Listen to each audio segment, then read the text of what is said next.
ఓం శ్రీకృష్ణ సద్గురు పరబ్రహ్మణే నమః. ఓం సచ్చిదానందరూపాయ కృష్ణాయ క్లిష్టహారిణే నమో వేదాంత వేద్యాయ గురవే బుద్ధిసాక్షిణే. ఓం సశంఖచక్రం సకిరీటకుండలం సపీతవస్త్రం సరసీరుహేక్షణం సహారవక్షస్థల కౌస్తుభశ్రియం నమామి విష్ణుం శిరసా చతుర్భుజం. శ్రీ మహాభాగవతము దశమస్కందము ఉత్తర భాగము. అయితే అప్పుడు ఆ జరాసంధుని యొక్క చెర నుండి విడివడినటువంటి రాజేంద్రుల అందరితో కూడా శ్రీకృష్ణ పరమాత్మ ఈ విధంగా చెప్తూ ఉన్నాడు. కాబట్టి దేహం అనేటువంటిది నరేంద్రులారా అశాశ్వతమే అని మనసులో గ్రహించండి. మీరు ధర్మాన్ని న్యాయాన్ని ఏమాత్రము కూడా అతిక్రమించవద్దు.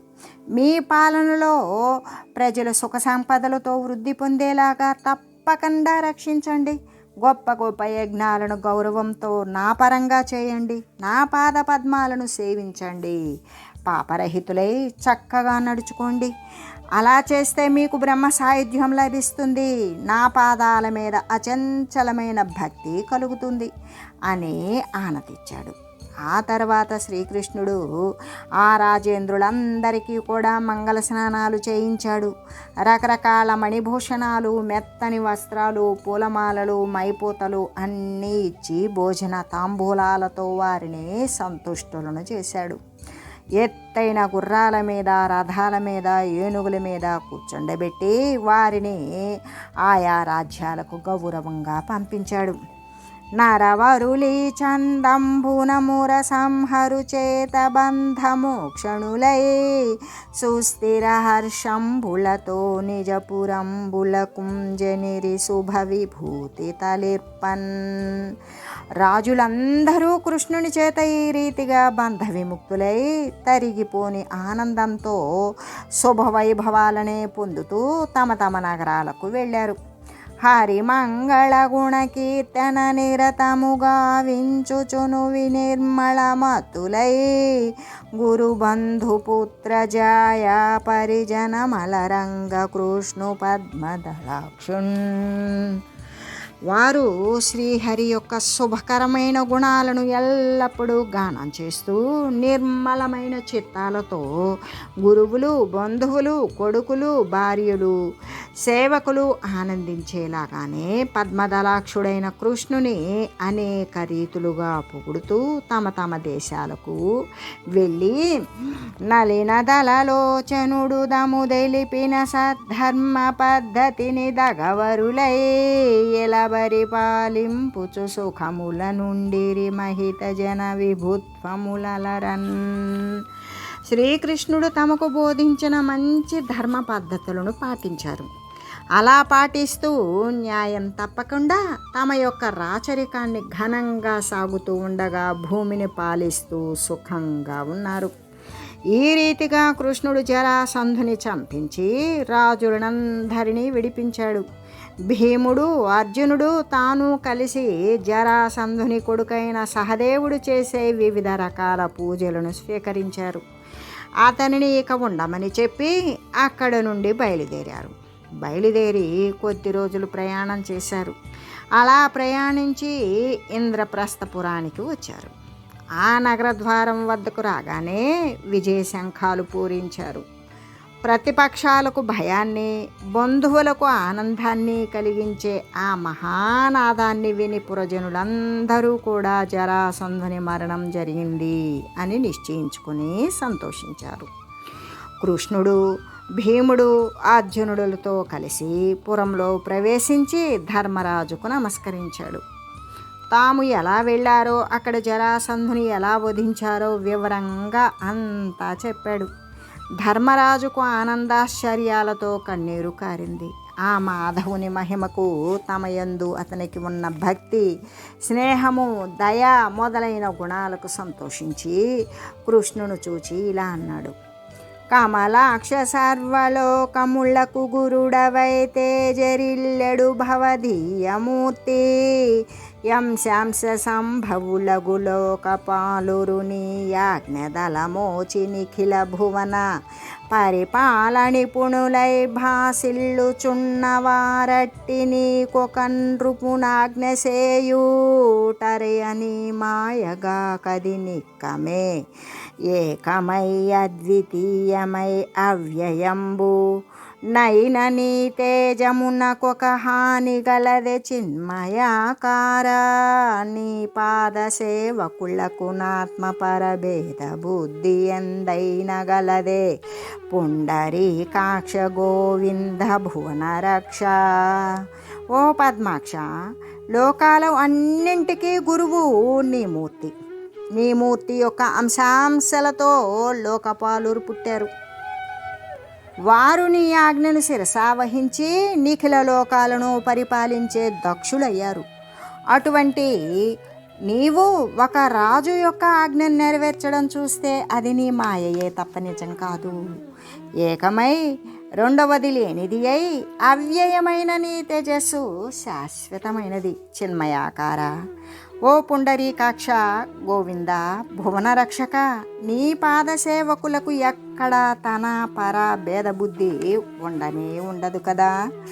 ధర్మరాజు యొక్క రాజసూయ యాగంబునందు శ్రీకృష్ణుడు శిశుపాలుని వధించుట అని ధర్మరాజు శ్రీకృష్ణుని పొగిడాడు. ఆ దేవుని అనుమతితో అతడు పరతత్వం తెలిసిన బ్రాహ్మణులను ఋత్విక్కులుగా వరించాడు. సాత్యవతేయ కశ్యప భరద్వాజోపహూతి విశ్వామిత్ర వీతిహోత్ర మైత్రేయ పైల సుమంతు మధుచ్ఛంద గౌతమ సుమతి భార్గవ వశిష్ఠ వామదేవా కృతవ్రణ కన్వ జైమిని ధౌమ్య పరాశరాధర్వక వశులసిత వైశంపాయనాసురి భార్గవ క్రతువీరసేన గర్గత్రికవ్యముఖ్యులైన పరమమునులను గృపుని గాంఘేయ కుంభజాంబికేయ విదుర కురు కుమార బంధు కుల వృద్ధ దారుణి సుర నరేంద్ర వైశ్య శూద్రవరుల. వ్యాసుడు, కశ్యపుడు, భరద్వాజుడు, ఉపహూతి, విశ్వామిత్రుడు, వీతిహోత్రుడు, మైత్రేయుడు, పైలుడు, సుమంతుడు, మధుచ్ఛందుడు, గౌతముడు, సుమతి, భార్గవుడు, వశిష్ఠుడు, వామదేవుడు, ఆకృతవ్రణుడు, కన్వుడు, జైమిని, ధౌమ్యుడు, పరాశరుడు, అధర్వుడు, కవశుడు, అసితుడు, వైశంపాయనుడు, ఆసురి అంటే భార్గవుడు, క్రతుడు, వీరసేనుడు, గర్గుడు, త్రికవ్యుడు మొదలైన పరమమునులు అందరికీ కూడా యాగానికి ఆహ్వానించాడు. కృపుని, భీష్ముని, ద్రోణుని, ధృతరాష్ట్రుని, విదురుని, కురుకుమారులను, బంధువులను, కుల పెద్దలను, బ్రాహ్మణ, క్షత్రియ, వైశ్య శూద్రులను అందరినీ పిలిచాడు. రప్పింపవారు హర్షములుప్పతిలగనే గుదెంచియుచిత క్రియలం తప్పక గనుగొనుచుండగనప్పుడు విద్యుక్త నియతులై భూమి సురుల్. అలా పిలిచిన వారందరూ మహా సంతోషంగా వచ్చారు. వారు తమకు ఉచితమైన పనులను తప్పకుండా పర్యవేక్షణ చేశారు. అప్పుడు శాస్త్రోక్తంగా నియమితులైన బ్రాహ్మణులు కడగి సవన భూమి గనకలాంగముల నర్ది దున్ని పాండవాగ్రజునకున్ నచట దీక్ష చేసి అంచిత స్వర్ణమయోపకరణములన లోపముగను. పూనికతో యజ్ఞభూమిని బంగారు నాగళ్లతో దున్నారు. పాండవులలో జ్యేష్ఠుడైన ధర్మరాజుకు యజ్ఞదీక్ష ఇచ్చారు. అగ్నిలా మెరిసిపోయే మంచి బంగారు పరికరాలను సిద్ధం చేశారు.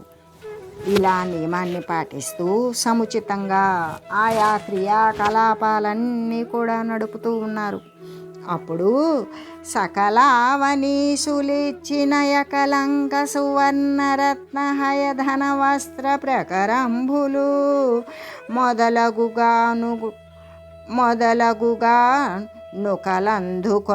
కానుకలందుకొనన్ సుయోధనుని నియమించెన్. రాజులందరూ తెచ్చి ఇచ్చే స్వచ్ఛమైన బంగారము, రత్నాలు, గుర్రాలు, ధనము, వస్త్రాలు మొదలైన కానుకలను అందుకోవడానికి సుయోధనుని నియమించారు. అద్దిజాతము గోరినట్టి వస్తువులెల్ల తగబంచీడగరాధా తనూజు సరసన్న పానాది సకల పదార్థముల్ పాకముల్ సేయింప పవనదనయు బంకజోదరునొద్దబాయక పరిచర్యద విలిగా వింపవాసవతనూజు సవన నిమిత్తంబు సంచిత ద్రవ్యంబు పెంపుతో వేగ తెప్పింపనకులు దేవగురు వృద్ధదాత్రి సురావలులను నరసి పూజింప సహదేవు నకిల జనుల బొలుచు మృష్టాన్నతతుల దృప్తులను జేయ ద్రౌపదిని నియోగించెను ధర్మసుతుడు. యాచకులకు కోరిన వస్తువులను ఇవ్వడానికి కర్ణుని, రసవంతమైన అన్నపానాది సకల పదార్థాలను వండించడానికి భీముణ్ణి, కృష్ణుని వద్ద విడువకుండా సేవలు చేయడానికి అర్జునుణ్ణి, యజ్ఞం కోసం సేకరించిన ద్రవ్యాన్ని చక్కగా వేగంగా తెప్పించడానికి నకులుణ్ణి, దేవతలను, గురువులను, వృద్ధులను, బ్రాహ్మణులను కనిపెట్టి గౌరవించడానికి సహదేవుణ్ణి, అఖిల జనులను మృష్టాన్నాలతో తృప్తిపరచడానికి ద్రౌపదిని, ధర్మరాజుని యోగించాడు.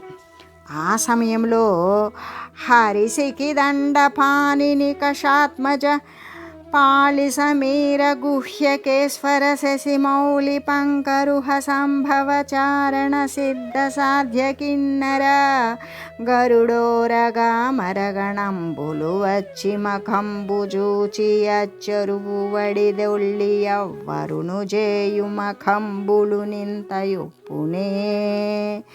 ఇంద్రుడు, అగ్ని, యముడు, నైరుతి, మరి నిరుతి, వరుణుడు, వాయుదేవుడు, కుబేరుడు, ఈశానుడు అనే అష్టదిక్పాలకులను, శివుడు, బ్రహ్మ, చారణులు, సిద్ధులు, సాధ్యులు, కిన్నరులు, గరుడులు, ఉరగులు అంటే సర్పములు, దేవతాగణాలు వచ్చి యజ్ఞం చూసి ఆశ్చర్యపడ్డారు. పూర్వం ఎవరు చేసిన యాగం కూడా ఇంత వైభవంగా లేదు. అదీగాక లక్ష్మీపతి పాదాలను సేవించే అదృష్టం కలిగితే చివరికి పొందరాని అనేక సంపదలు ఏముంటాయి అని కొడియాడారు. అప్పుడు అమర సమానులై తనరు యాజక వర్గములోలి రాజసూయమఖ విధాన మంత్రముల నగ్నిముఖంబుగజేసి ధర్మజుంగ్రమమున వేలిపింపగ్రతురాజ సమాప్తి దినంబునన్ నృపోత్తముడు గడంగి యాజక సదస్య గురు ద్విజకోటి బెంపునన్. ధర్మరాజు చేసే ఆ యజ్ఞంలో యాజకులు అందరూ దేవతలతో సమానులే. వారు రాజసూయ యాగ విధానంలోని మంత్రాలను అగ్నిముఖంగా చేసి ధర్మరాజు చేత హోమాన్ని చేయించారు. యాగం పూర్తి అయ్యాక చివరి రోజున ధర్మరాజు యాజకులను, సదస్యులను, గురువులను, బ్రాహ్మణ కోటిని పూజించాలి అనుకున్నాడు. అలా పూజించే సమయంలో అగ్రపూజార్హులు ఎవరు అని అడిగాడు. సదస్యులు తమకు తోచిన రీతిని చెప్పారు. వారి మాటలన్నీ కాదని వివేకవంతుడు, చతురంగా మాట్లాడడంలో నేర్పరి అయిన సహదేవుడు భగవంతుడైన యదుకుల సంభవుని శ్రీకృష్ణుని చూపి ఈ మహాత్ముని సంతుష్టినిగా చేస్తే లోకాలన్నీ కూడా తృప్తి పడతాయి అని చెప్పాడు.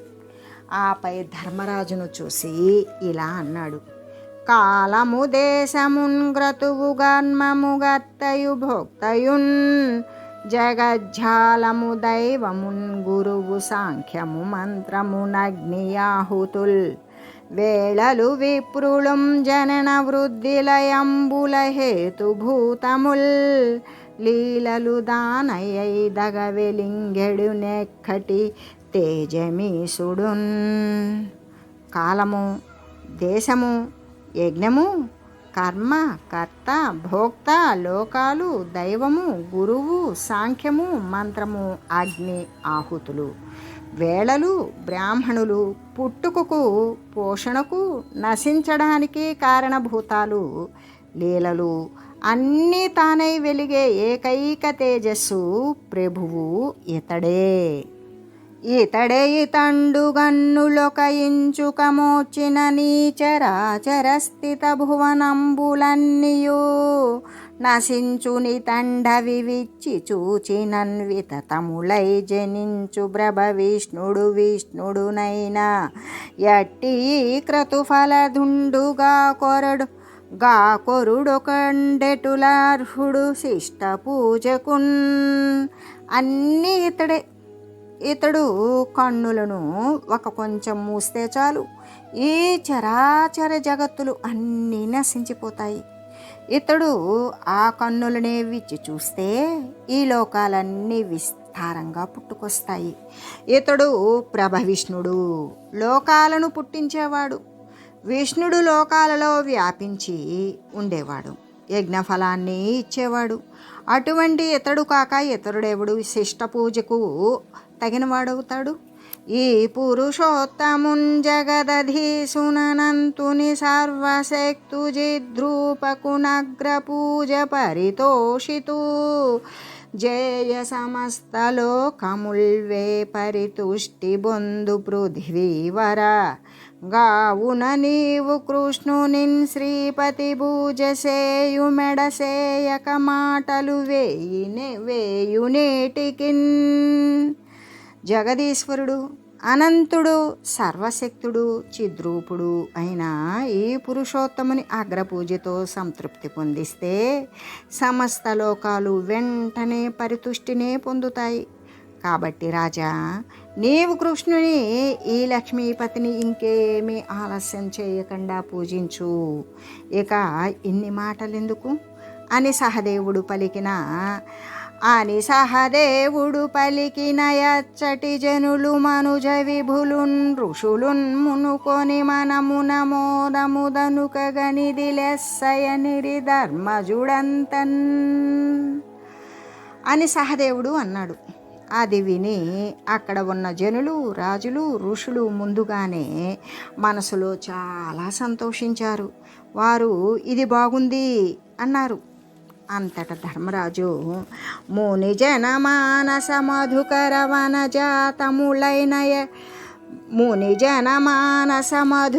వనజాతములైన ఎట్టి వారి జదలలోచను పదయుగల ప్రక్షాళన ముగి గావించి తజ్జలంబులు భక్తిన్.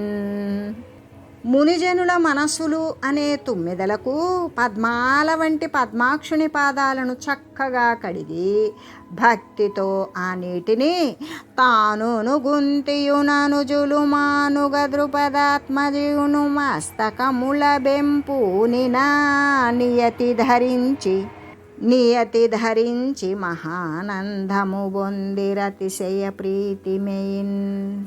తాను, కుంతిమాత, తమ్ముళ్ళు, ద్రౌపది మహానియమంగా శిరసులందు చల్లుకొని అతిశయించిన ప్రేమతో మహానందాన్ని అనుభవించారు.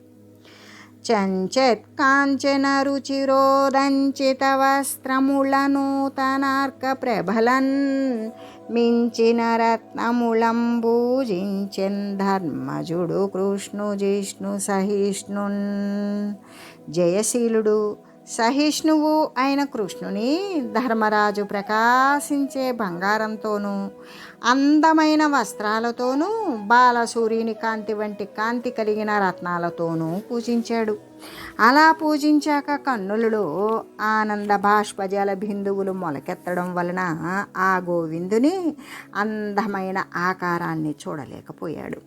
అలా పూజింపబడిన కృష్ణుడు మహా తేజస్సుతో ప్రకాశిస్తూ ఉంటే జనులందరూ చూచి చేతులను శిరస్సులపై జోడించి నూతించారు. జయ జయ శబ్దాలు పలికారు. దేవతలు వివిధ తూర్య ధ్వనులతో పూలవానను కురిపించారు. అప్పుడు తమ ఘోషసుతుడు తద్విభవము చూచి సహింప కళ్ళుక వట్రిలగా భీటముడిగ్గి నిలిచి నిజ హస్తములెత్తి మనోభయంబు దక్కిన వాడై. తమ ఘోషుని కొడుకైన శిశుపాలుడు కృష్ణుని వైభవాన్ని చూచి సహించలేకపోయాడు. కోపం పెచ్చు పెరిగింది. ఆసనం నుండి లేచి నిల్చుని చేతులెత్తి నిర్భయంగా ఆ శ్రీకృష్ణుడు వింటూ ఉండగా సభాసదులందరినీ చూచి ఇలా అన్నాడు: చాలు బురేయహాయి కాలము గడపంగ దురవగాహంబగు నీతేలా తప్పెను నేడి బాలకు వచనముల చేత ప్రాజ్ఞుల బుద్ధుల్. చాలు, ఆహా ఆహాహా, ఈ సమయం గడవడం కష్టంగా ఉంది. ఈ బాలుని మాటలు పట్టుకొని నేడు ఈ ప్రాజ్ఞుల బుద్ధి ఎందుకు నీతి తప్పింది? ఇది తప్పెలా అవుతుంది అంటారా? పాత్ర అపాత్ర వివేకం చేయగలిగిన నేర్పరులు, గొప్ప సత్వ గుణ సంపన్నులు, అనేక విధాల తపస్సులు, నియమాలు, వ్రత నియమాలు కలిగిన వారు, అధికమైన తేజస్వంతులు, గొప్ప ఐశ్వర్యము శక్తి కలిగిన వారు, పరతత్వాన్ని తెలిసిన వారు, సమస్త రాజుల చేత పూజింపదగిన వారు, పాపరహితులు, పరమయోగీంద్రులు ఉండగా వీరిని ఎవరినీ పట్టించుకోకుండా తెలివి తక్కువగా కోపాల బాలుని పూజించడానికి ఎలా సమ్మతించారు? పురోడాశం నక్కకు తగినదేనా? అదిగాక గురుదేవ శూన్యుండు కులగోత్రరహితుండు దలిదండ్రులెవ్వరో దడవగాన మప్పుల బొరెలడు నాది మధ్యావసానంబులందరయమానంబు లేదు బహురూపి అయి పెక్కు భంగుల వర్తించు వావివర్తనములు వరుసలేవు పరికింప విగత సంబంధుండు దలపోయమా నిమిత్తంబున మానిసయ్యే బరగమున్ను యయాతి శాపమున జేసి వాసికెక్కదయి యదు వంశమెల్లా బ్రహ్మతేజంబునెల్ల గోల్పడిన ఇతడు బ్రహ్మ ఋషి సేవ్యుడగునే గోపాలకుండు. ఇతనికి గురువు లేడు, దైవము లేడు, కులగోత్రాలు లేవు, తల్లిదండ్రులు ఎవరో వెతికినా తెలియదు, నీళ్లల్లో ఉంటాడు. ఆది మధ్యావసానాలను బట్టి చూద్దామంటే ప్రమాణమే లేదు. అనేక రూపాలతో అనేక రీతులుగా ప్రవర్తిస్తూ ఉంటాడు. వావి వరుసలు లేవు, గట్టిగా చూస్తే సంబంధాలు లేనివాడు. మా కారణంగానే మనిషి అయ్యాడు అని అనిపిస్తుంది. పూర్వం యయాతి శాపం చేత ఈ యదువంశం పేరుకెక్కలేదా? బ్రహ్మ తేజస్సునంతా కోల్పోయిన ఇతడు బ్రహ్మర్షుల చేత సేవ్యుడు ఎలా అవుతాడు? కేవలం గోపాలకుడు. జారుడు జన్మావధియును జోరుడు ముప్పోకలాడు సుమహిత పూజాచార క్రియలకు నర్హుడే వారకైతడనుచున శుభవాక్య స్ఫూర్తిన్. ఇతడు జారుడు, పుట్టుకయే అవధిగా కలిగినవాడు, చోరుడు, ముప్పోకలా పోయేవాడు. ఇతడు మహిమాన్వితమైన పూజాచార విధులు కరుహుడు ఎలా అవుతాడు అంటూ అశుభవాక్యాలను పలికాడు.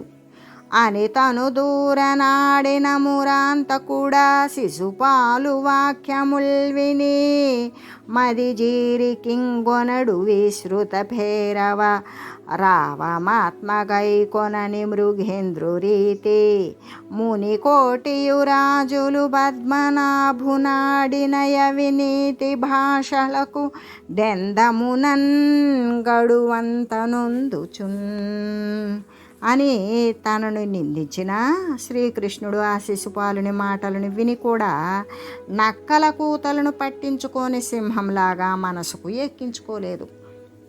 కానీ మునులు, రాజులు పద్మనాభుని శిశుపాలుడాడిన నిందావాక్యాలకు మనసులలో బాధపడ్డారు.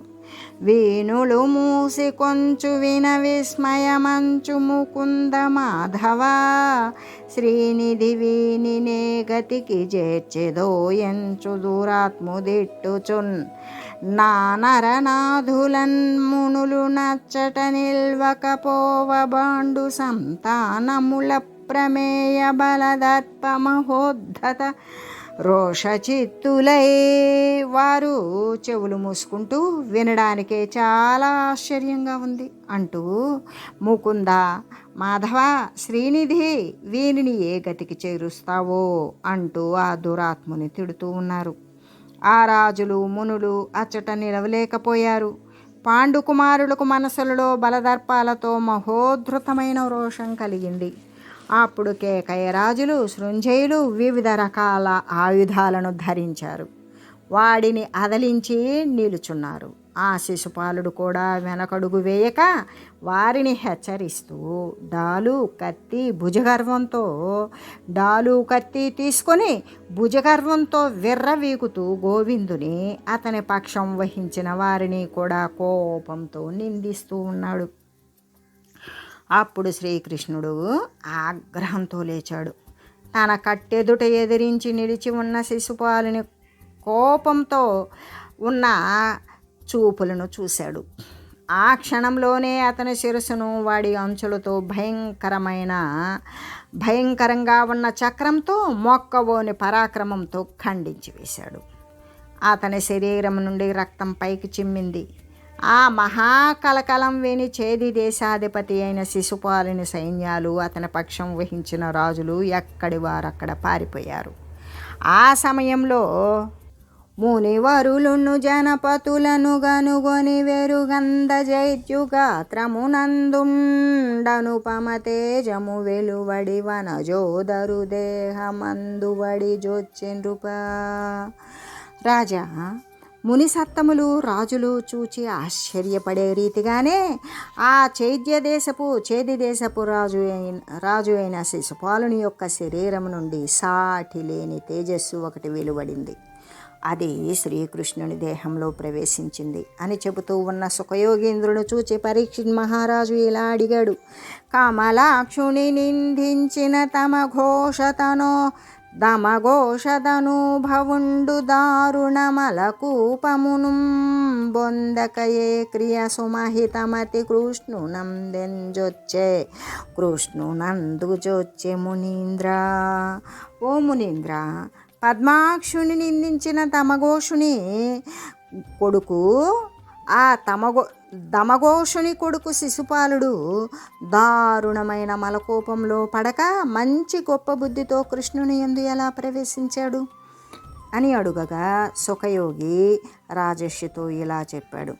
మధుదైత్యాంతకు మీది మత్సరమునన్మత్తిల్లి జన్మత్రయావధి నే ప్రొద్దుదీయ రూపగుణ దివ్య ధ్యాన పారేణ ధీనిధి యౌటన్ శిశుపాల భూవిభుడుదా నిర్ధూత సర్వాఘుడై విధిరుద్రాదుల కందరాణి పదవిన్వే పొందెనుర్వీశ్వర. రాజా, మధుదైత్యుని సంహరించిన శ్రీ మహావిష్ణువు మీది ఆశ్చర్యంతో మదమెక్కి శిశుపాలుడు 3 జన్మల వరకు ఎప్పుడు ఆరోపగుణాలనే నేర్పుగా ధ్యానం చేశాడు. అటువంటి బుద్ధిమంతుడు కాబట్టి శిశుపాలుడు పాపాలన్నీ తొలగిపోయి బ్రహ్మరుద్రాదులు కూడా అందరాని పదవిని వెంటనే పొందాడు. ఆ తర్వాత ఇక ఆ ఋత్విక్కులు గణాలను సదస్యులను కూడా ధర్మరాజు భూరి దక్షిణలను ఇచ్చి తృప్తిపరచాడు. అలా తృప్తిపరిచి వివిధ రూపాలుగా వారిని అందరినీ కూడా భక్తి శ్రద్ధలతో అర్చించాడు. ఆ తర్వాత ముగిసిన తర్వాత అవబృద్ధ స్నానం చేయడానికి సంతోషంగా బయలుదేరాడు అని తెలియజేస్తూ ఓం మంగళం శ్రీ కురుక్షేత్ర రణక్షోణి విహారిణే పార్థసారథి రూపాయ గీతాచార్యాయ మంగళం. ఓం మంగళం నమోస్త్వనంతాయ సహస్రమూర్తయే సహస్రపాదాక్షి శిరోరుబాహవే సహస్రనామ్నే పురుషాయ శాశ్వతే సహస్రకోటి యుగధారిణే నమః. ఓం శ్రీమతే నారాయణాయ నమః. శ్రీమన్నారాయణ చరణౌ శరణం ప్రపద్యే. హరి ఓం తత్సత్.